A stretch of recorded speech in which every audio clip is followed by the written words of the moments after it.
Hello guys, in today's video I'm going to show you how to install WordPress theme on Bluehost. So first of all, you just want to connect to your Bluehost and go ahead to the websites. And now you will still need to go to WordPress. So I'm just going to click edit site right there and go to my WordPress. And now when I'm on my WordPress, you need to go ahead and click on appearance and themes.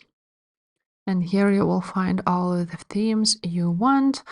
And of course, you can edit it and so on and so forth.